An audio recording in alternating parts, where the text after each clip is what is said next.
খেলা বাবার সরজনী খেলা বাবার সরজনী বাগার পাড়েন না আজাদের চিনুনি বাগার পাড়েন না আজাদের চিনুনি খেলা বাবার সরজনী খেলা বাবার সরজনী বাগার পাড়েন না চান্দির আজাদের চিনুনি। এখানের বিভিন্ন রকমের ব্যবস্থাপনা আছে। এখন আমার পিছনে যে জিনিসটা আছে এটা হলো এখানে যারা মানত টানাত করে তারা এখানে না টাকা পয়সা ফালায়, টাকা পয়সা রাখে এখানে। আমরা এখন আছি কেল্লাসার মাজার ব্রাহ্মণবাড়িয়া। তো এনে গাড়িটা পার্কিং করা হয়েছে। আমরা এখন মাজারের আশেপাশে ঘুরমু দেখমু এবং আপনারা দেখানোর চেষ্টা করবো।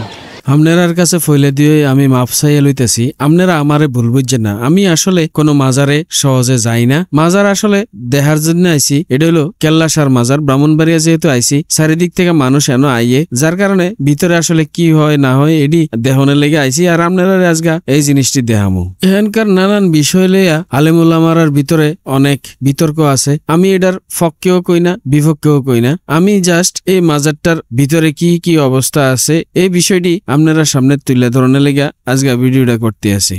এই পুরাটা একটা কমপ্লেক্স। এটার ভিতরে কেল্লাসার কবরটা আছে, এটারে মাজার কয় মূল অংশ। এন মসজিদ কমপ্লেক্স আছে, এন বিভিন্ন জায়গা থেকে পাগলরা আইয়া থাহনের লেগা বিভিন্ন জায়গা করে রাখছে। 4 তলা ফাউন্ডেশন দিয়ে তারা 2 তলা পর্যন্ত তুলছে। এটি পাগলরার কাছে ভাড়া দেয়। প্রত্যেক বৃহস্পতিবারে এন আসর বইয়ে। এটা সারা বাংলাদেশ থেকে বিভিন্ন জায়গা থেকে বিভিন্ন জেলা থেকে মানুষ এন আইয়ে। মাজার কমপ্লেক্সের ভিতরে ঢুকতে প্রথমে বিরাট বড় একটা তোরণ আছে। এই তোরণটা অনেক বড়, অনেক সুন্দর। অগাস্টের 10 তারিখে এন ওরস হয়, আর ওরসের সময় এন বিরাট জনসমাগম হয় যা চোখে পড়ার মতন। মাজার কমপ্লেক্সের ভিতরে অনেক ছোট ছোট দোকানপাট আছে, যে দোকানপাটটি মাজার কমিটিরে টাকা পয়সা দিয়া এন বহন লাগে। তারার লগে কথা কইয়া জানলাম এই টাকার পরিমাণটা আসলে অনেক বেশি। এই টাকাটা মাজার ফান্ডে জমা থাকে, মাজারের উন্নয়ন কর্মকাণ্ডে তারা এটা কাজে লাগায়। মাজারের বাহিরে অর্থাৎ ঢুকতে আশেপাশে অনেক দোকানপাট আছে যেগুলিতে বিভিন্ন রকমের জিনিসপত্র পাওয়া যায়। এই মাজার নিয়ে পক্ষে বিপক্ষে অনেক কথাবার্তা আছে। এইসব বিষয়ে আমি কোনো আলোচনা করতে চাই না, আপনারা ভুল বুঝছেন না। মাজারের লগে এখানে তসবি টসবি সহ বিভিন্ন রকমের যে মালা টালা ব্যবহার করে এই দোকান। এটি আইলে আপনারা মাজারের পাশেই দেখবেন যে অনেক বড় বড় তসবির মতো মালা। এই যে চায়ের দোকান, বিভিন্ন চায়ের দোকান বা এই দোকান নিয়ে বসছে তারা। মাজার কমিটিরে টাকা দেওয়া করতে হয়। এই টাকাটা তারা মাজারে জমা থাকে আর মাজার উন্নয়নে তারা কাজে লাগায়।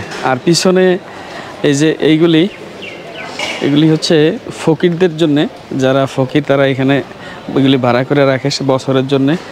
তারা বিভিন্ন সময় এখানে এলে এই বসে ফকিরেরা আস্তানাতে, বা এগুলিরে আস্তানা না কি যেন বলে। আর এটা হলো বাইরের দিক।